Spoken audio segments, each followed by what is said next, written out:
Can you hear me online? Yeah.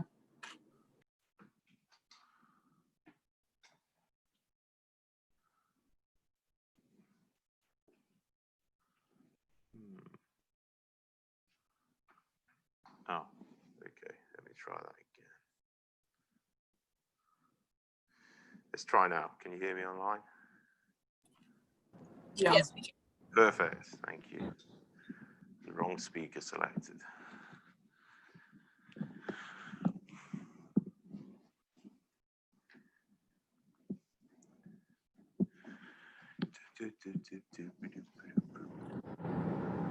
Professor Babbitt, Mhm. do we have a date of the final exam yet? I know that the syllabus, it's on a reading day. I don't know if we have talked about Oh, yeah, no, yeah, I know that already.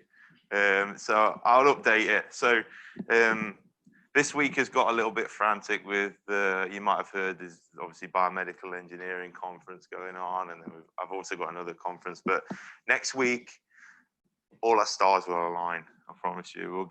I'll get you all those dates to you. I'll spend a session going through them. Also spend a session going through the exam and stuff as well. So fear not, you will know soon. Okay, thank you so much. I'm kind of hoping that we can probably get finished before Thanksgiving. That would be the ultimate aim, but we'll see.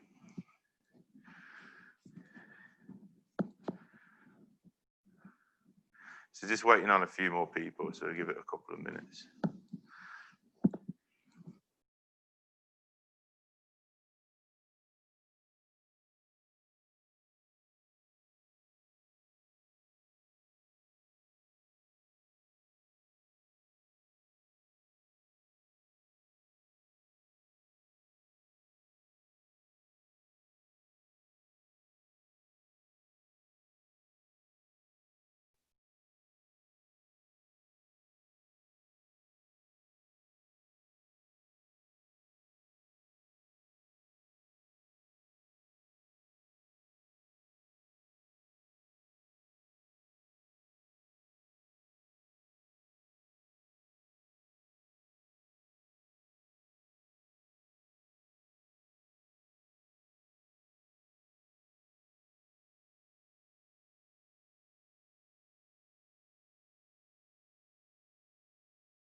Okay, looks like we're still missing a few, but let's get started.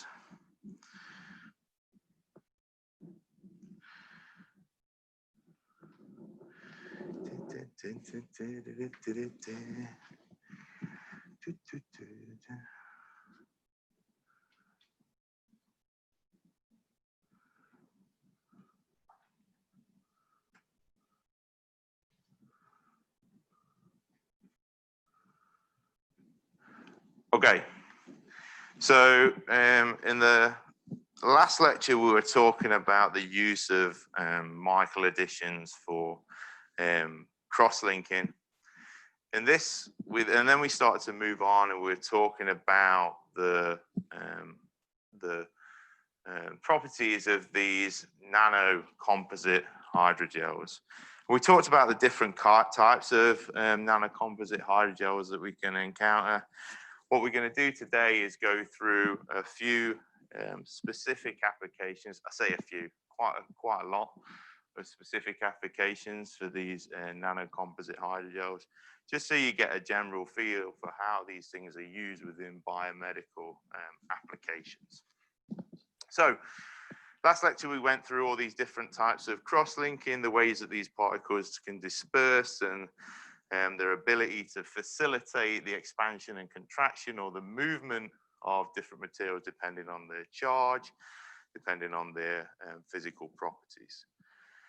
So then we was talking about silicates, and we saw before that we generally saw before that adding a silicate to a polymer strengthened the property, the polymer itself.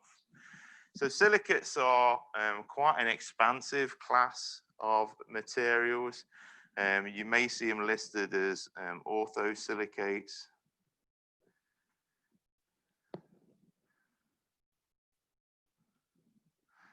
Oh, that's a 4 minus. Metasilicates. My brain does not want to spell silicates today. And pyrosilicates. And what you can see, the composition of those things remains fairly the same in that it's got this silicon-bearing anion in there, but the charge can be changed too. So let me just rub that out. That one's a 4.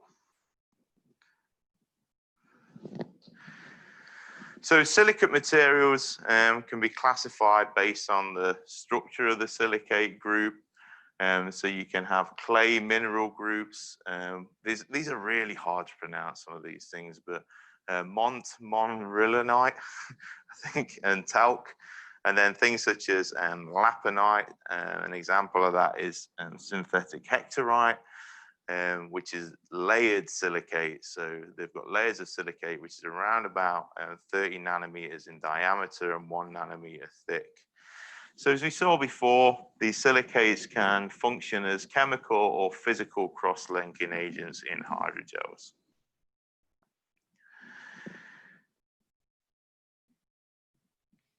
So in a good dispersion of silicates, we have a shielding of the negative charge in those things. And the degree of dispersion dictates the nanocomposite properties, so the mechanical and their optical properties. What you can see is that if we take a typical nanosilicate, the example here is just clay, and we mix it with a polymer, we have a few different ways that those composite structures can form.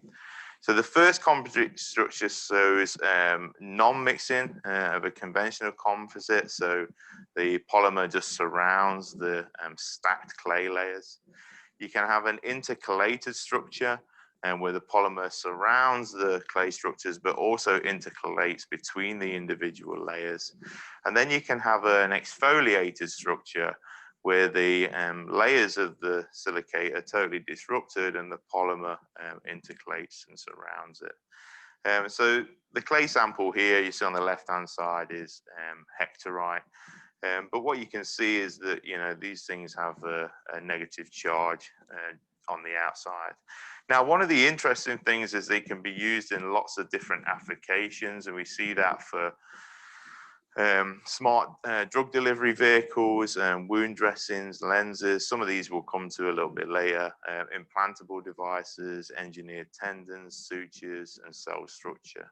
So we really do have a significant advantage when we add some of these silicates to polymers, in that we can change some of the mechanical, optical, and physical properties. So one example here is laponite. Laponite is mixed with polyethylene glycol. What you should notice is that on the outside edge, we have a negative charge.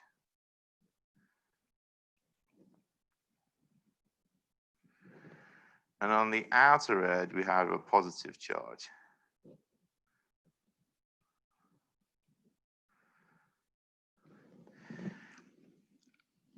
And this helps when we break these things up, when we disrupt these structures. What you find is they can stack in this house of cards type structure, where the edges and the faces meet because there is a balancing of charges between those things. Now, this has been demonstrated to be mixed with polyethylene glycol, which we're all very familiar with now. It's very biocompatible. And what it can form is this physically cross-linked nanocomposite. In this case, the cross-linking would occur by ionic attraction, but we can have cross-linking via hydrogen bonding, dipole, and obviously other interactions that allow the polymer chains to interact with the laponite. And that's a reversible process, right? Because it's only physically cross-linked, we can reverse that process around. Now, there is one interesting property of PEG laponite composites, and it's that the eggs of it I can never pronounce this. I'm not going to even try to pronounce it, but thixotropy is a property of becoming less viscous when a material is subjected to applied stress. So some gels become temporary fluid when so if you apply more stress, they become less viscous. So you can see a decrease in viscosity as stress is applied over time. The polymer can absorb or desorb with shear stress, so that disrupts the cross-linking. But one of the best things is that these can be ejectable and they can act as self-healing materials. And we've already seen one of the self-healing materials when we went right back to, I think, maybe lecture 9 or 8 at the end of those lectures. So making the polymer composites, polymer nanocomposites injectable is particularly important. Now, laponite itself is considered to be biocompatible, and it's a good dispersion due to these PAMA chains, which are here. So this is PAMA. Due to these PAMA side chains, they have amino acids which interact very well with the clay, and we have the hydrophilicity component of our polymer because we use a block copolymer which has got PEG in it. So that increases our hydrophilicity. Let me write that in, PEG. So what we can see is there's some interesting properties when we increase the amount of clay in there. So if we put more, if we put more, hang on, what is it? Is it dispersion increase? Yeah, okay, sorry, so don't worry, right, I've got that. So if you increase the polymer, you increase the dispersion. So that stabilizes dispersion. You can see this from plot 1 there. So as we increase the ratio of the polymer to clay, we show there is a change in the turbidity of the solution where it goes from relatively opaque to clear, which is a sign that we have increased stabilization in there.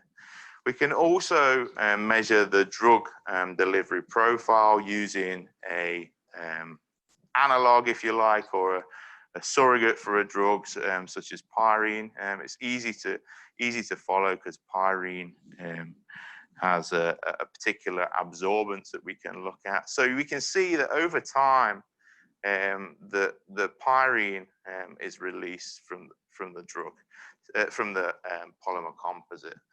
And that takes part over a range of around 0 to 30 days. They've mapped that. So what we can also do is form chemical crosslinks with laponite. So we go back to one of our kind of favorite polymers in there, and NIPAM. As soon as you see this structure, you should know that there is switching behavior to do with temperature. So if we use NIPAM with our laponate particles, we can bring about some interesting properties. What we do is, though, in order to form that, we'll mix our clay with our NIPAM monomer. We actually have the initiator in this case is KPS. Can anyone have a guess of what KPS might be?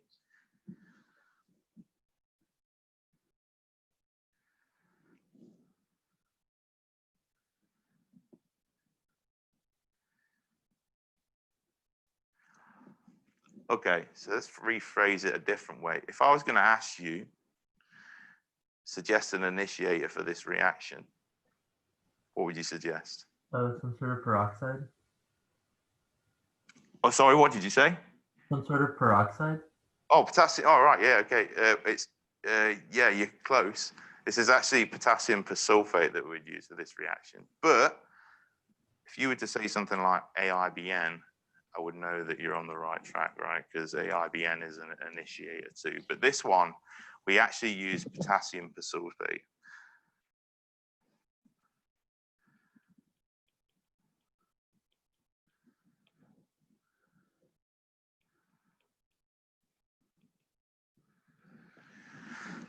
So potassium persulfate, I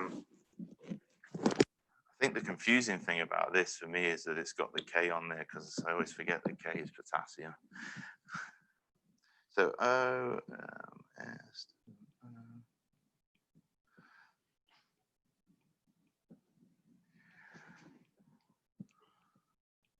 they used to give us that question actually in our chemistry classes at high school.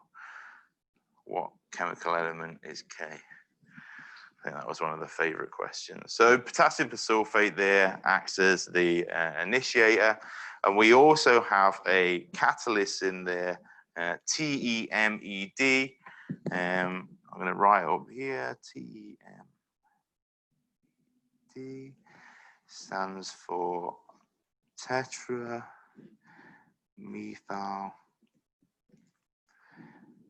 ethylene diamine. If you want the structure of that, it looks like this.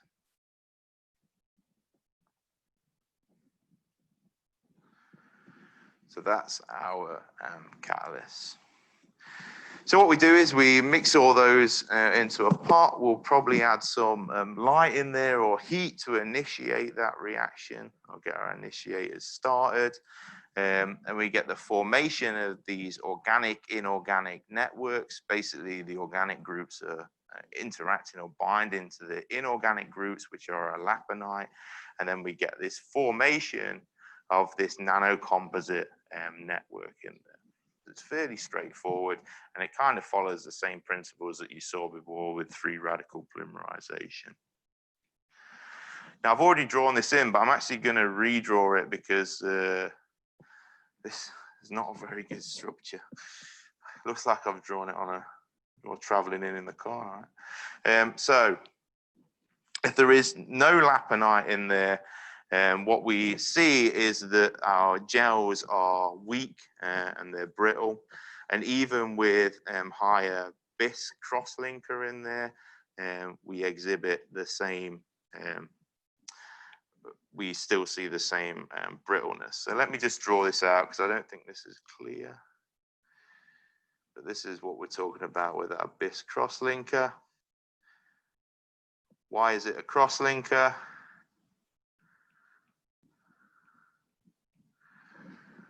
So how do I know that's a crosslinker? It's two vinyl groups on the end, yes. So that's how we know.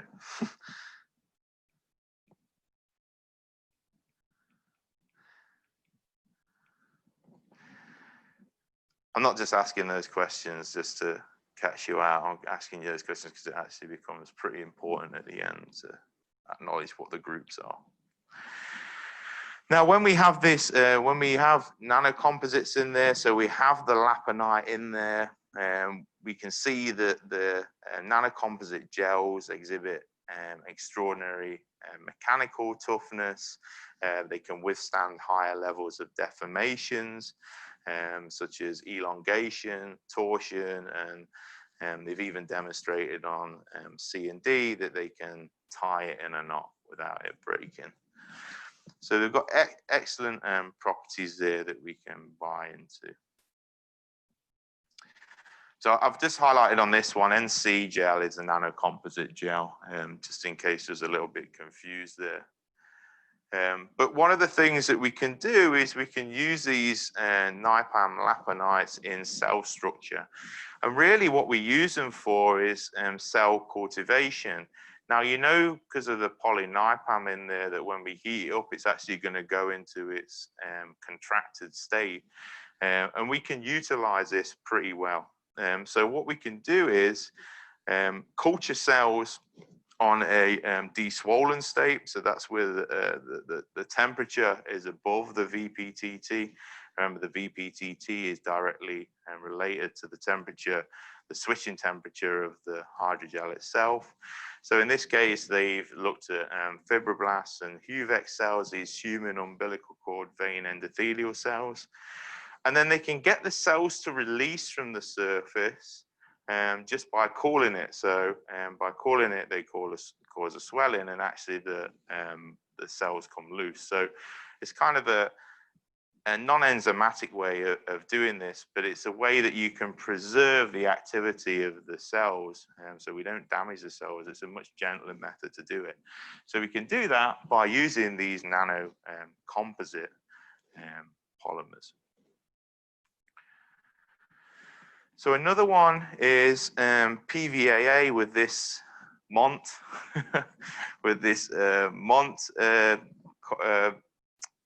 this MONT silicate, and that's used in wound dressings. So I've already got it on there. So this is you can see the structure of the polyvinyl alcohol on there as well. So what they've been able to show is that as they increase the nanocomposite, the percentage clay in the nanocomposite hydrogels, they actually increase the percentage elongation at break. So they have much more elongation afforded to them. And then we also increase the hardness of those nanocomposites. So we make them more resilient. Now, this is just one of the results from these PVA MONT wound dressings. And what they've done is they've measured the modulus under different conditions. So when they've just got the PVA on its own, when they've actually made hydrogels with the PVA on its own, you can see that they are relatively low in modulus. And what they've also done is that they've tested them under relative humidity. Why would the humidity affect these things? Anyone have a guess? PVA undergoes hydrolysis really easily.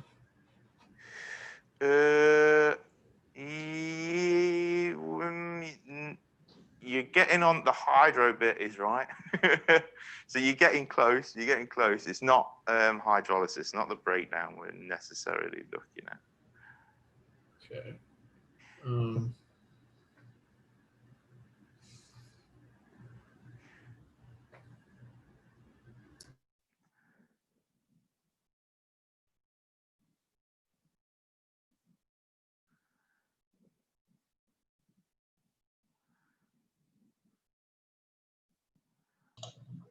Is it that it's hydrophilic?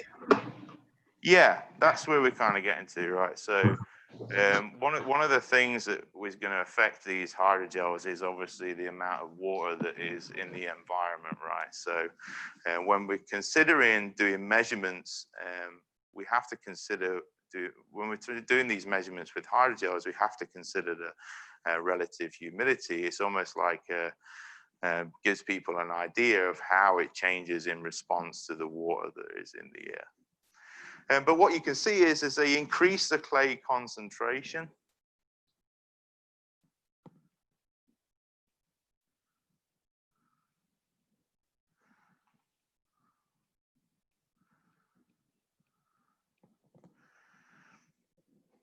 you can see that the modulus increases.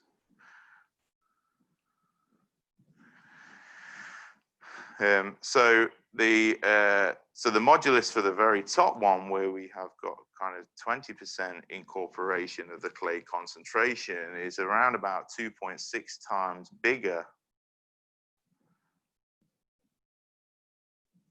than pure PVA. So you can see that there is a massive difference between the strength when we start adding those clay-like structures to our hydrogels.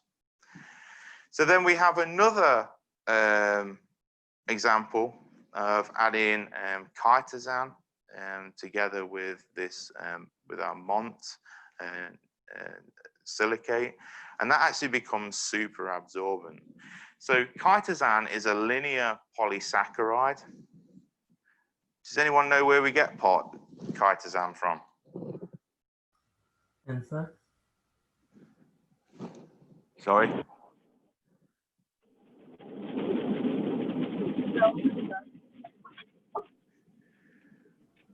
I think we Like can, crab or shrimp. yeah, shells, right. So you get it from the shells of like shrimp and crustaceans. Good.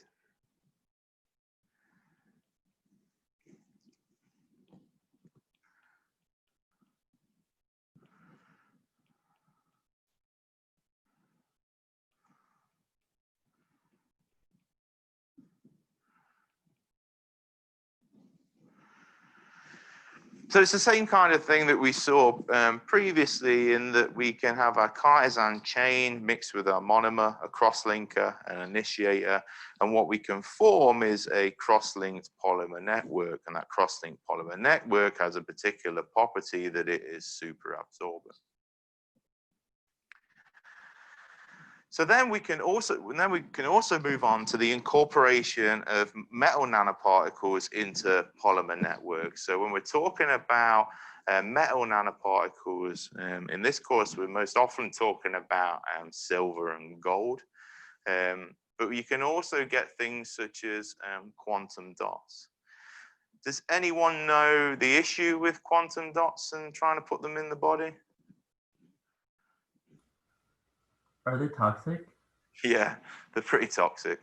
But they are coming up with new methods to protect those things, right? And this is part of it, is, you know, coatings really help. But yeah, they are particularly toxic.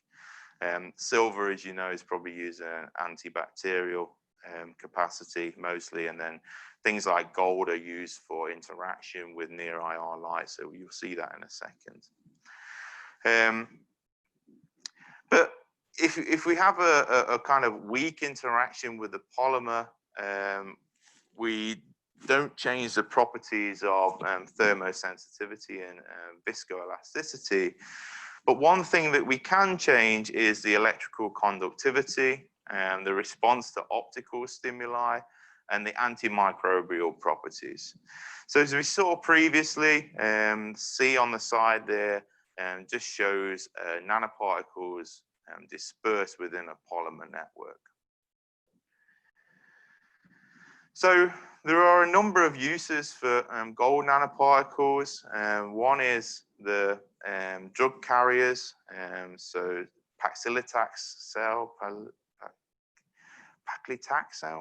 I think, is a drug carrier which is commercially used. And then you have photothermal agents. So gold nanoparticles have the ability to absorb near IR light, which causes the excitation of the gold and eventually causes the release of vibrational energy in the form of heat.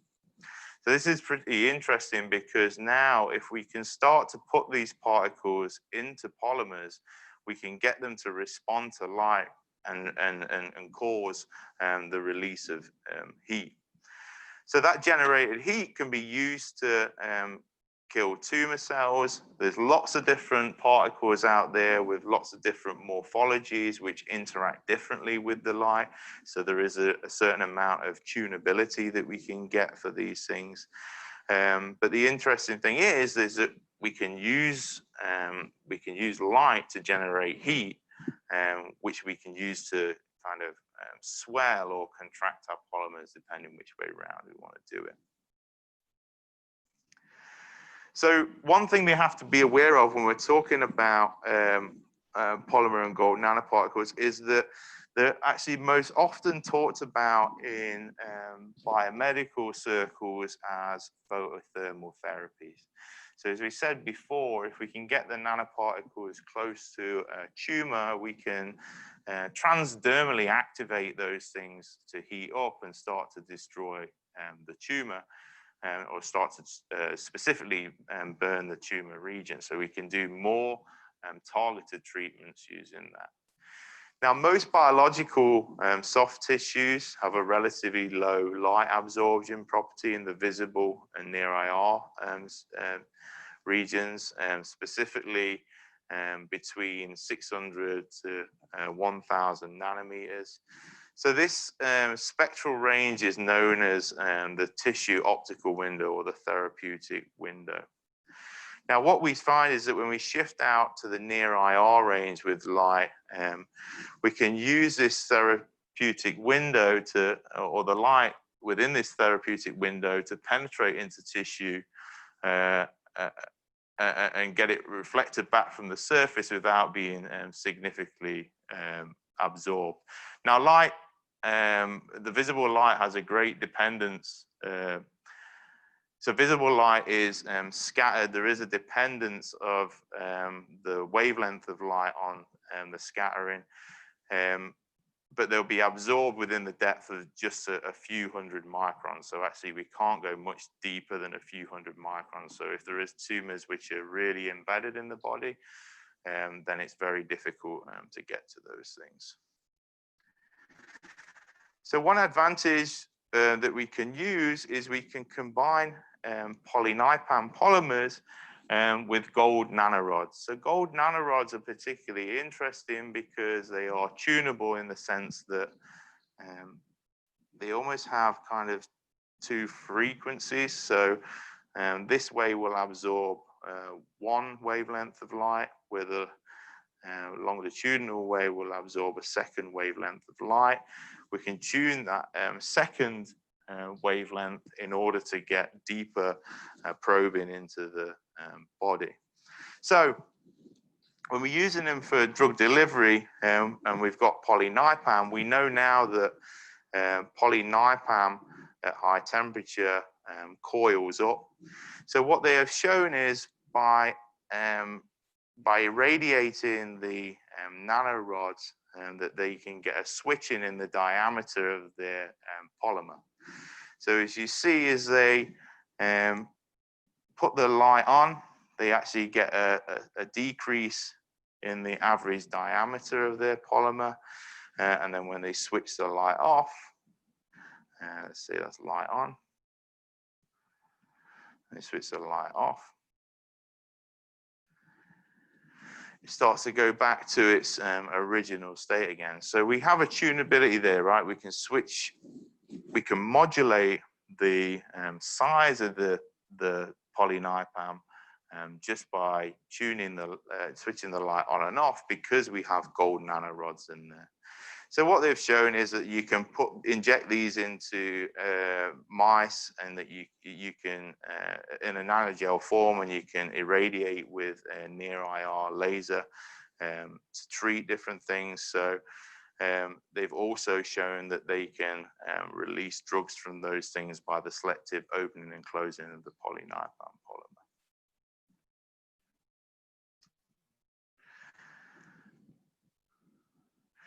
So if we have a polyNiPAM, we have we modify it to contain thiol groups. These thiol groups have a stronger covalent interaction with gold nanoparticles. So that means that they can form, they can act as cross-linkers rather than just being dispersed within the polymer network. So as we've seen before, we can have, this is pretty much what we've seen previously, but these polynipan gold nanoparticle setups have this thermo switchable electronic properties. So as you can imagine, when we've got polynipan below 30 degrees, we've got a coil. If we go above 30 degrees C, we've got a globule. In the coil state, the nanoparticles would be further away, so the conductivity is reduced. When it goes into that globule state, when we increase temperature above 30 degrees, then it will go into its, then the particles will be closer together, and we can increase the conductivity there. So you can modulate conductivity as well as these heat releasing properties in there too. So we can also combine polymers with silver nanoparticles. So silver nanoparticles have two advantages. They can add electronic and they can add antibacterial properties to polymer hydrogels. So polymer carboxylic acids are used as temporary anchoring agents for attaching silver cations, and the silver is reduced to form nanoparticles with sodium borohydride. So what they're kind of doing here is demonstrating that nanoparticles can be synthesized in situ with the use of the hydrogels in there. So they'll take their swollen hydrogel and they'll add their silver cations to it, normally in the form of a salt, so something like silver nitrate. And then what they would do is add a reducing agent. Sodium borohydride is a particularly strong reducing agent. And in the presence of the polymer, they will be able to form silver nanoparticles. So these silver nanoparticles are created in situ into the network.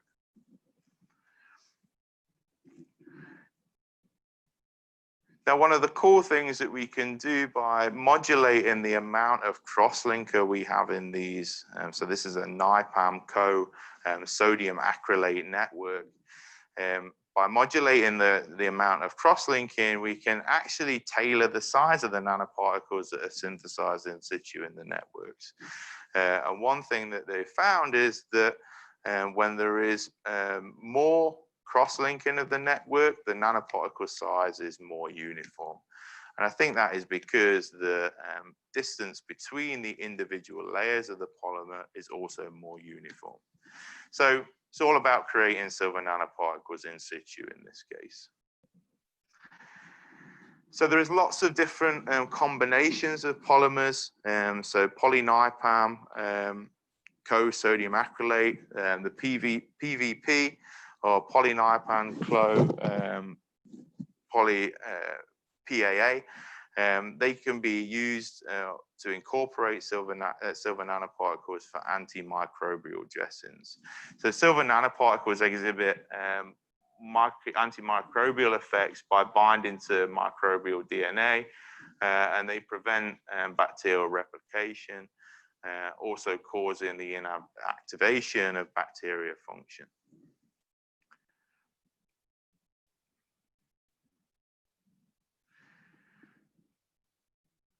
So the way that they produce these is exactly what we have seen before. So when they're trying to produce an antimicrobial dressing, they will synthesize their hydrogel system first. And you can see in this one, we've got these carboxylate type groups in there. Then they will add a silver salt to it that undergoes an exchange. So we actually get this formation, and then they reduce using a reducing agent to form nanoparticles. In this case, they have switched the reducing agent, so it's citrate here. It was borohydride before, so they switched that. One effect of switching the citrate for the borohydride is that you can actually produce bigger particles in there too. So that's how they're forming the antimicrobial coatings, just as we've seen previously, except they're using a different reducing agent in this case. So there are quite a few examples of these kind of wound antimicrobial dressings. So there's a few, well, there's a few pictures on there, but I think we all understand what an antimicrobial dressing would look like. Now, one of the things that we can also do is think about incorporating magnetic nanoparticles. So with gold nanoparticles, we have them absorbing at the near IR to produce heat. With carbon nanotubes, we haven't been through those, they will absorb radio frequency fields or near IR to produce heat. But with iron oxide nanoparticles, and sometimes more specifically super paramagnetic iron oxide nanoparticles, spions. One of the great things about spions is that they have they're reversibly magnetic. So once you apply a magnet to them, they will agglomerate together, but when you remove the magnet, they will redisperse again. So you have this reversible behavior for those. But when you apply a magnetic field to these iron oxide nanoparticles, you can also induce heat exchange. So we have the same thing. Anywhere where we're producing heat, we can use those things for drug delivery in the presence of things such as polymers such as polynipam. We can undergo a shape change, right? So if we go right back to I think it was probably lecture 8, we could see the shape memory polymers in there, so we can incorporate them into those and get switching behavior. You can accelerate the degradation of biodegradable polymers, but most likely they are probably using some kind of thermal ablation. So, you know, getting them targeting particular things such as tumors, and then applying a magnetic field in order for those to ablate the tumor area. Now, we can obviously use these for drug delivery components. So this is just an example showing the release of vitamin B. So we have if we have the magnetic field off, we're in this cool, swollen state. We don't release the vitamin B. And when we have the magnetic field on, we start producing heat. It goes to this deswollen state, and you get the release of the vitamin B. And then when you go back to the magnetic, you turn the magnetic field off, you go back to this cool, swollen state, and the release of vitamin D is also switched off too. So these are probably more likely to be super paramagnetic because there seems to be evidence of some kind of a switching behavior in there. You'll know, depending on whether a magnet is made of steel or iron, it will either retain or it will lose its magnetism. So these are spions, I'm assuming in this case.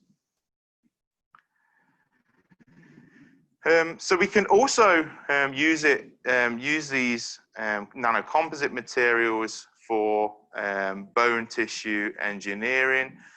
So some of you may have come across epoxyapatite, which is used in a lot of bone regenerative applications. A lot of these things are incorporated into hydrogels in order to facilitate that regeneration. But the epoxyapatite is this bioactive material. It's osteoinductive, meaning that it stimulates the differentiation of multipotent cells into bone-forming lineages. So it allows that differentiation to form these new bones. And it's also bioactive, so it promotes integration and bonding with surrounding bone tissue and the attachment and differentiation of osteogenic cells. So it's highly bioactive.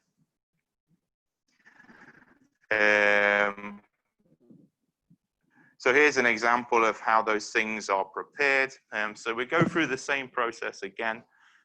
So when we're trying to form, so this is an example of forming a super porous hydrogel with these epoxyapatite incorporated. But we have our monomer cross-linker, we have a foam stabilizer in there, which somewhat probably adds to the porosity. We have acrylic acid, we have our epoxyapatite, initiator, initiation catalyst. We saw that before was just called as a catalyst, so that's a similar structure to the TEMED, to what we saw previously, and the foaming agent. So the foaming agent will be responsible probably for the porosity. Porosity, yeah, can't spell. So it's just about trying to understand that when you're trying to form these hydrogel networks, the most common way that we're going about forming these is via those free radical polymerization, no matter what we're trying to incorporate into them, or whatever composite material we're trying to incorporate. So the things to look at here is that we have the monomer, so which will form our backbone. We have the cross-linker, which is going to cross-link our network, and that starts then to form it into this gel. We have water in there, so because it's a hydrogel, these things will most commonly be formed in water. We also have our initiator, right, because we need an initiator in there to undergo free radical polymerization. And in this case, we also have a catalyst in there. But you're starting to come across repeated use of, you know, although they're different ingredients, they're the same category of ingredient that is going into these reactions. And that's important that we start understanding these associations. So we can also use it in articular cartilage tissue engineering, so combinations of PVA with gelatin and this hydroxyapatite, and PVA and epoxyapatite. Some of you may have seen bioglass. So bioglass is this non-crystalline amorphous solid, with typically less silica and more calcium and phosphorus than conventional glass. So let me just put that in there.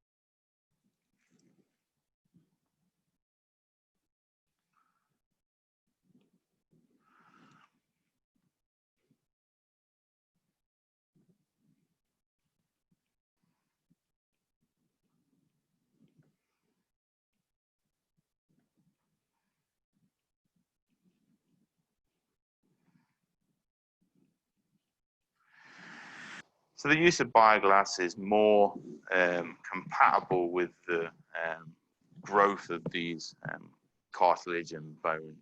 So what you can see is that increasing the percentage content of bioglass in PVA composite hydrogels increases the modulus, or the elastic compression modulus, to be sure, in those materials. Oh, yeah, okay. Let me see if we can just get through this last bit. So one important area that I would like to elaborate on, but we only have a small amount of time, is these self-cleaning membranes for implanted glucose biosensors. So probably the most typical way of making a blood glucose measurement is using a finger prick test. Problem is with that, it's intermittent and inconvenient. Now there are lots of different transdermal sensors that exist on the market. So Medtronic have one, and Dexcom have one too. I believe both are still invasive. But one of the new ideas is to come up with this implanted glucose sensor that could effectively replace the finger prick test and permit continuous monitoring of blood glucose levels. So the important thing for this is that the sensor, all the sensing agents are contained within here.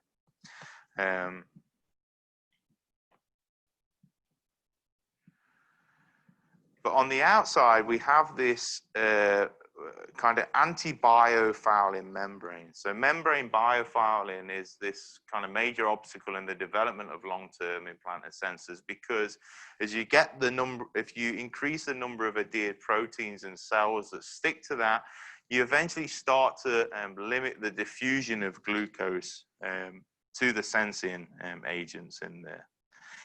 So what we've been able to do is develop these subcutaneous implantations, which actually go into the wrist, and they have this temperature switching membrane in there, which is triggered at 35 degrees C. So when you have the membrane biofouled, you can heat it. You can apply heat in there, and you can get these things to clean, so they'll contract and release the cells, and then when you cool it back down again, it'll swell to its original size. So we can go through several stages of that in order to avoid the biofouling. Right, we only have a few more slides left, but I'm going to stop there. So I'll let you know about Friday's lecture, because I may be tied up with some stuff at a couple of conferences I have ongoing. So I'll let you know if we'll have that lecture, but we'll presume it's on for now. And then the exams are being marked as we speak. So hopefully in the next day or so, you should get those results back, certainly on Canvas. And then next Monday, I'll give you some dates and things, and I'll also give you a rundown of the exam. Okay, thank you.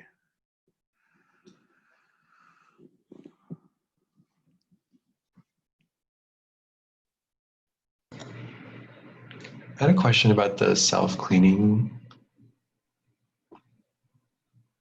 Okay. Is that like the same process as a BPTT? Like it's...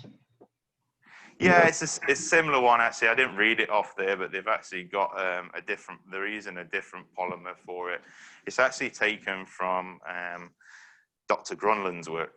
Actually, she works on these implantable sensors there. But yes, it's a similar operation, right? We're trying to swell and contract to get the release of those cells and different proteins. Okay, thank you. No problem.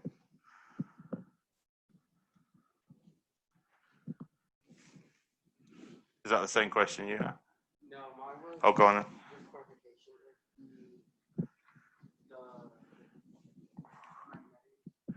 Yeah.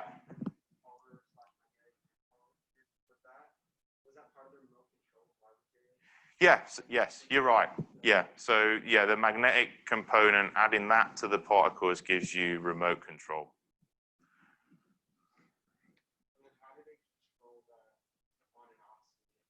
Well, you've seen like a bigger MRI machine, right?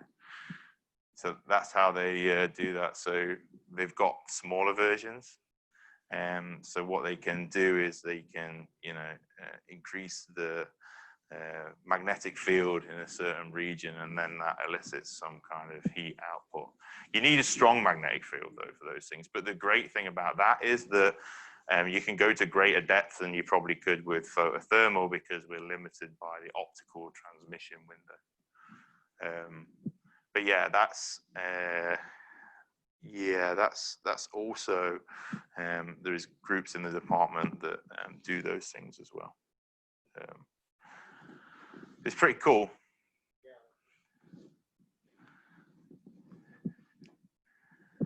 Good.